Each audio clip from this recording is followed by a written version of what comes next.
Lalu yang kedua adalah bagaimana hukum jual beli yang menyangkut dengan adalah Bitcoin dalam hukum ekonomi Islam. Itu yang pertama. Dan yang kedua, bagaimana ketentuan jual beli online dalam hukum ekonomi Islam. Dan dua-dua persoalannya kealamat kali penitia adalah kepada ayah. Namun adalah dari kalangan orang berat, tapi kira-kira haji bersikap bacu, sikap kira-kira orang ahli ekonomi ini. Maka karenanya halnya adalah kelimpahkan, menunjukkan yang bahwa ekonomi bukan hanya berlawanan dan berbeza dengan Islam. Dalam Islam juga termasuk ekonomi Islam, sehingga jino digalakkan yaitu BSI. BSI-nya bertepatlah bank syariat. Bank adalah syariat. Ada syariat Indonesia sehingga berhitung daripada syariat Islam itu. Karena bisa jadi yang syariat ini syariat Islam itu. Tapi syariat Indonesia sampai pelun adalah dua buah syariat. Syariat negara Sabah, syariat agama Sabah.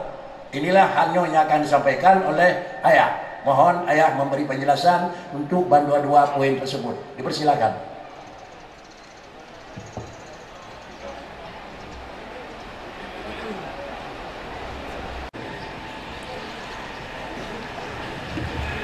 Hadirin yang terhormati, langsung kita menuju pada poin. Pertanyaan yang pertama, bagaimana hukum jual beli uang kripto? Uang kripto dalam kolom Bitcoin dalam pandangan hukum ekonomi Islam. Bagaimana hukum jual beli uang kripto atau Bitcoin dalam hukum ekonomi Islam? Maksudnya bagaimana dalam pandangan hukum fikih tentang muamalah ataupun mempergunakan baik menjadi barang atau menjadi harga untuk sesuatu barang yang lain dengan uang kripto ataupun Bitcoin. Kita harus mengerti dulu dengan apa yang dimaksudkan dengan uang kripto atau Bitcoin supaya pandangan Islam tentangnya dapat tabri ataupun tabuh hukum, karena hukum sesuatu adalah terhadap barang yang kita ketahui. Bila sesuatu hanya tertipu putra tanya tabuh hukum nyo hana betul, karena syarat tabuh hukum sabo-sabo put bertepu putranya.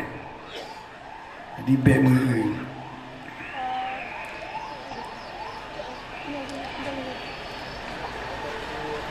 dari uang kripto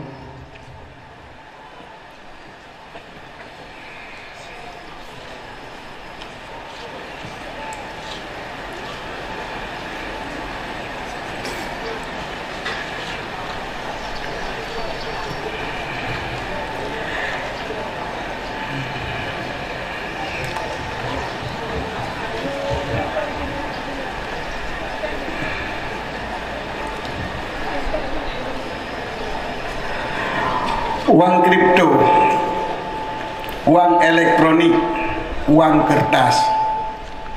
Ini ada beberapa uang di tempat kita ya.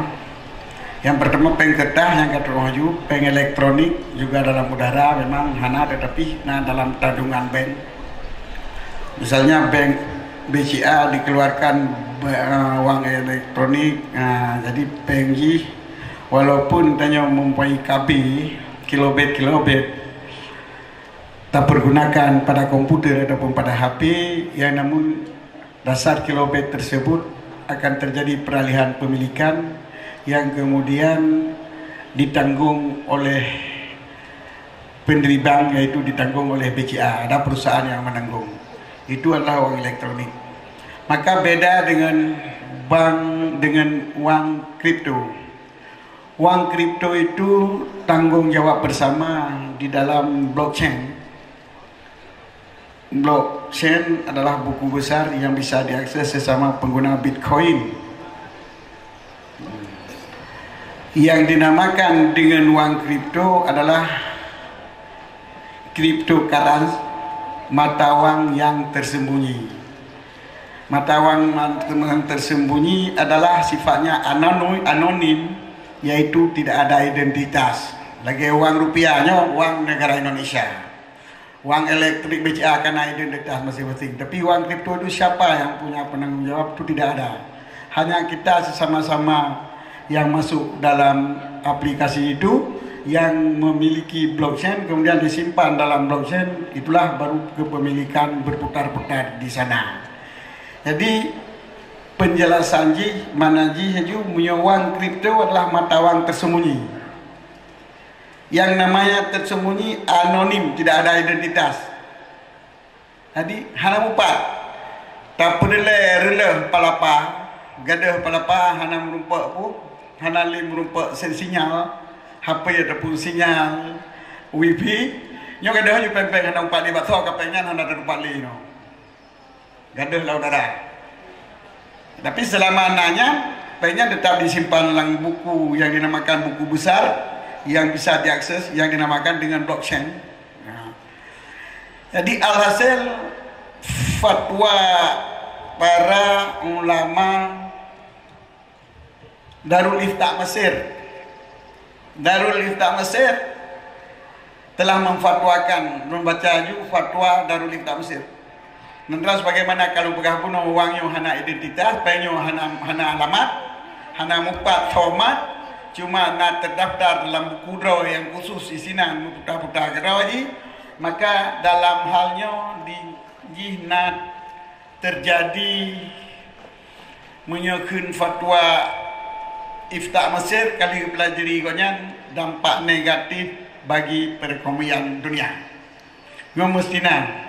Dan kadang-kadang pengen kuronyo mesti yumji sirtu riba sehingga bisa yumji 10 juta. Jadi dalam fiuroi truk 20 juta, truk sertu 20 juta, truk 10 juta, truk sertu 20 juta, dan truk sertu 20 juta itu. Hanya jelas bisa jadi lagi. Maka dampak negatif bagi perekonomian. Terganggu keseimbangan pasar. Hana pasaran pengen leh. Merusak konsep kerja pelaku ekonomi, memanggau pada bikin, menyoba kripto, hana mau taju. Tidak ada perlindungan hukum terhadap pengguna atau orang yang berinteraksi dengannya. Hana ada lupa minta perdamaian. Tapi hana payah minta hukum tahu ini selama udip blockchain, selama udip jaringan tetap muka-muka kita hana payah hukum kok. Maka bila terjadi lagi bunuh gadah jaringan, hana dapat damita, hana dapat pura peliti adanya, hal lupa coleh. Tidak ada prediksi dan perhitungan pemerintah padanya. Jadi hana prediksi harga, orangnya padum harga mungkin juga pegawai masyarakat. Nyok kapten nilai kripto kan. Jadi baru gau deng. Tengok kayak barang-barang biasa na prediksi pemerintah. Hilang sebagai kewenangan pemerintah dalam hal keuangan dengan berlaku mata wang Bitcoin. Mata Bitcoin hanya keuangan pemerintah, hanya kekuasaan pemerintah. Adanya kemudaratan yang timbul dari penipuan, kesamaran, kecurangan pada penggunaan standar dan harganya. Yang penting. Jadi kecok kesimpulan, juga bertransaksi dengan uang kripto, termasuk Bitcoin antara uang kripto apa di bawah, adalah haram karena menimbulkan penipuan dan menimbulkan kemudaratan dan ketidakjelasan. Yang dalam fatwa Mesir, teman fikih katanya, payah tak pelajari masalah muamalah. Blau dalam fikih katanya le macam, macam. Publok tunai dengan tunai, publok tunai dengan tanggungan, publok tanggungan dengan tunai, dan publok tanggungan dengan tanggungan. Mio publok tunai dengan tunai, tablo iakwa dengan IU, tablo iakwa dengan peng rupiah, tablo akwa dengan tablo U dengan peng rupiah, juk peng in muayyan tunai dan barangnya pun muayyan tunai di dalam tablo U mudah. Jadi pada umur 10 ribu ya dalam tanggungan lu. Berarti dalam tanggungan. Jadi tablo barang yang kata tayen dengan barang dengan peng yang nak dalam tanggungan kita nyo. Nyo guna makan mek bisa manin muajar. Jual beli dengan harga yang ditempokan. Tengok bayu. Dosa lu bayu. Jadi hendak bayu ju.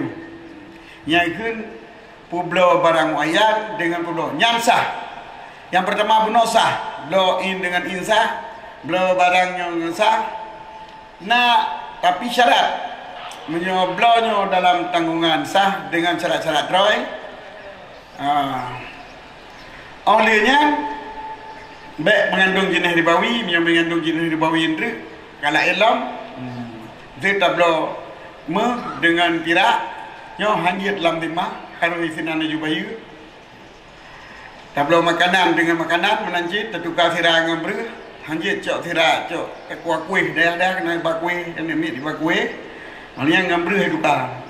Jadi cok kuih dah nyok dapat cok kuih mudah cok ber hanjit cok kuih cok ber haju dia baru tukar wiunun. Jadi hanjit dalam timah yang menyoblow in barang yang tertentu dengan tanggungan.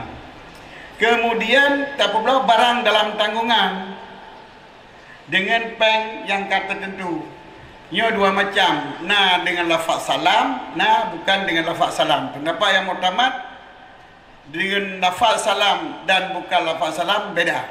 Tapi pendapat yang muqabil muktamad, muqabil asah, salam dengan lafaz baik sama. Bersama, sama-sama harus terserahkan peng dalam akad, dalam majlis. Harus terserahkan peng dalam majlis. Jadi bila tablo peng yang kuyung barang. Ya. Tasalam musumpama tasalam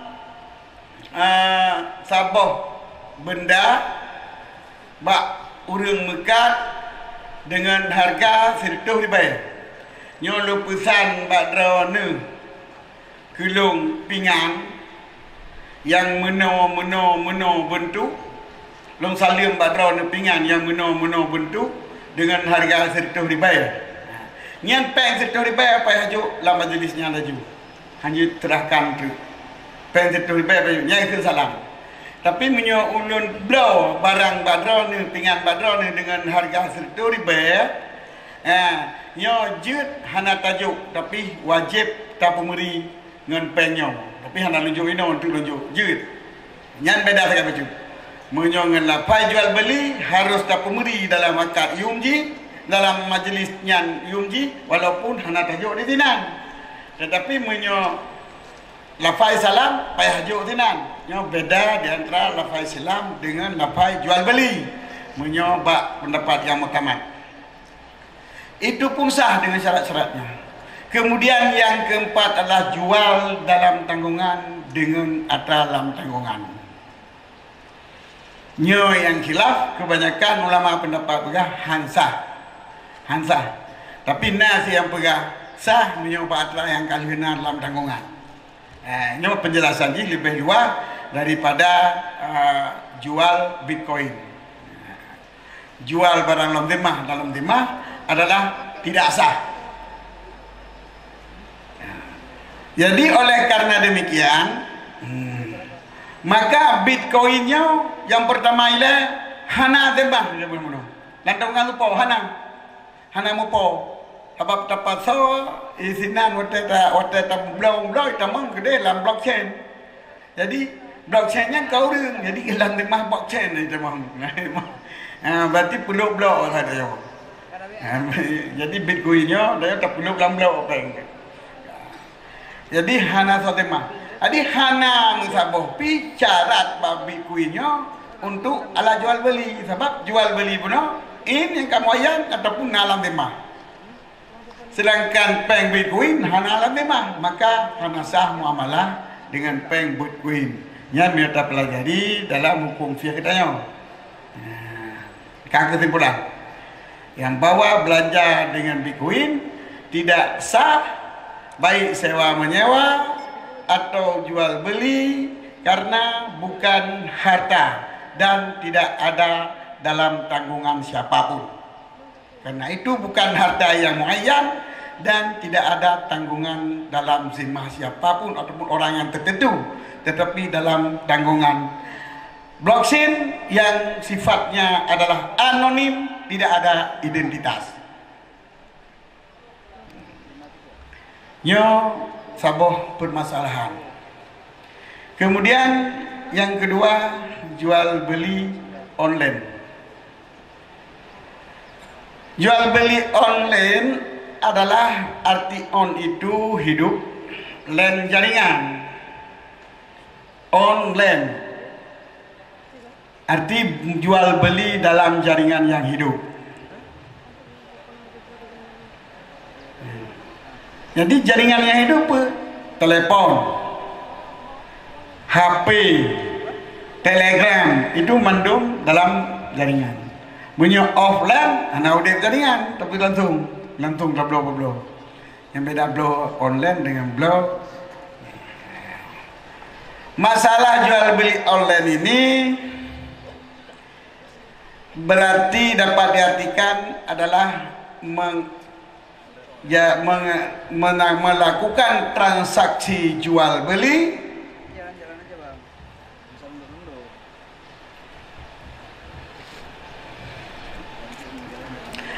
dengan cara mempergunakan alat komunikasi. Itu pengertian jual beli online. Melakukan transaksi jual beli dengan mempergunakan alat telekomunikasi. Oke teman, telepon penyalur semen. Nyo nebi semen gelung sama motor. Nya ngekun jual beli online. Jual beli online.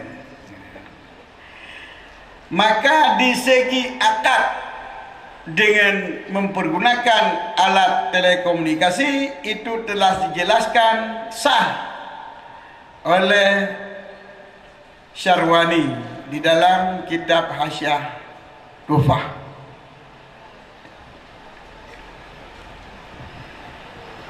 Tatkala kitab menyebut sah akad dengan surat, sah akad jual beli dengan tulisan, tetapi kinayah dengan arti kitanya waktu tulisnya harus tanit tu tapegat sabau akad jual beli.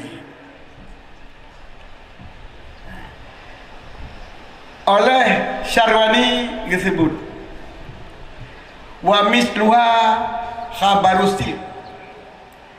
Saban lagi tulisan hukum telegram.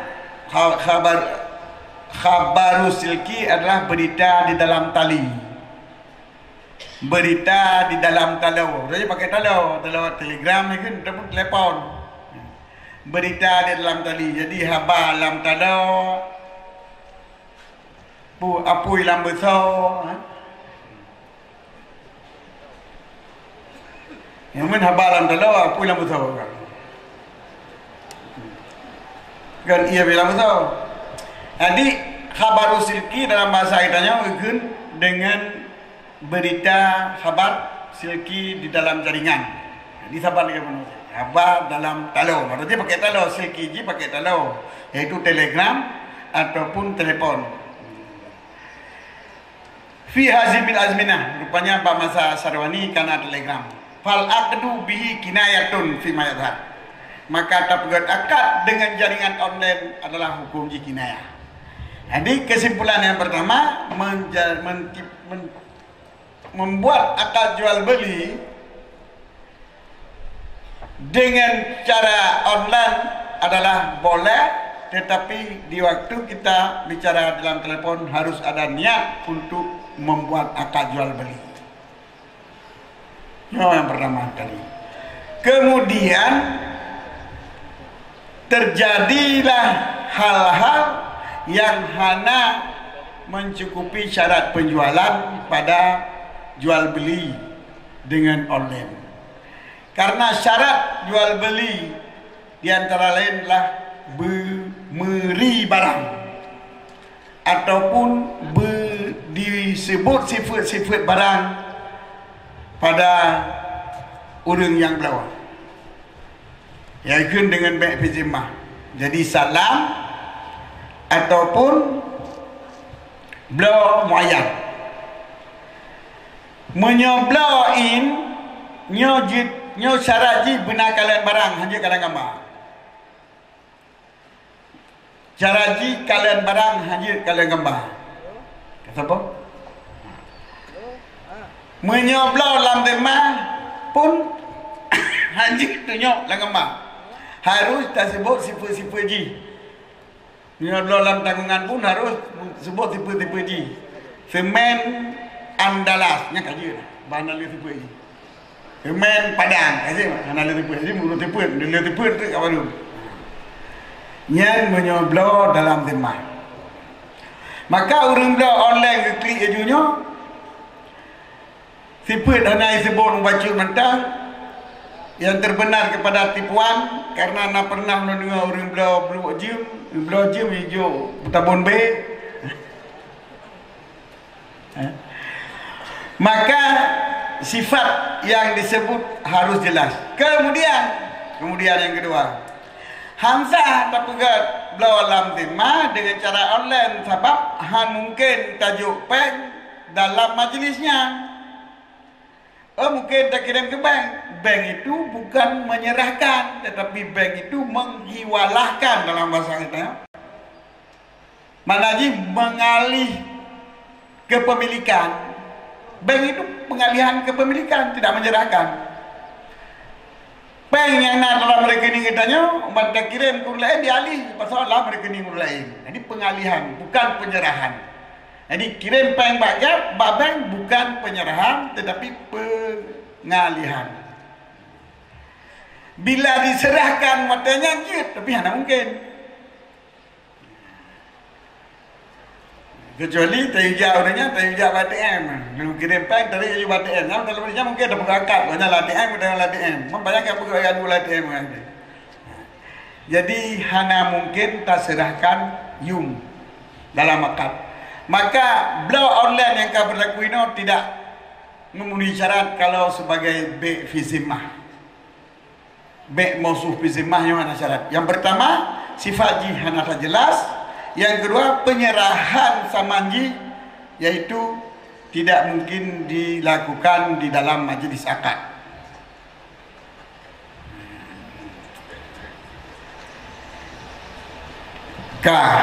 Kemudian solusi. Ditanya yang belau online adalah payah tak pegat kelai komunikasi baik dengan SMS ataupun WA ataupun telefon langsung kepada pelaku akad, baik pemilik atau orang yang diwakili sebagai pelaku akad pada tokoh tersebut. Dalam arti payah tak hubungi kilai uringan barang kalau dah terima dan kalau kaji lontung dan kalau belau dengan pay yang kalau kirim ke daun gikun kaji matai deh. Kau boleh. Bijak okey dengan tulisan, kau boleh. Asal terpegah benar niat, punya benar niat. Haji kau tidak niat. Ini adalah solusi. Jadi kesimpulan baik jual beli di segi pegang akad sah, tapi syarat benar niat. Di segi hana kalian barang sah, dan di segi sebut barang dalam tema ataupun sebut sifat barang dalam temanya pun sah lantaran mungkin tak serahkan yum dalam majlis akad. Tetapi bila dilakukan jual penjualan online, setelah kita terima barang, dia kata terima, kita buka ahli kalian, baru kita komunikasi kembali untuk menyatakan jual ataupun membuat akad jual beli. Demikian penjelasan. Wallahu a'lam bishawab. Wa ilaihi marji'un.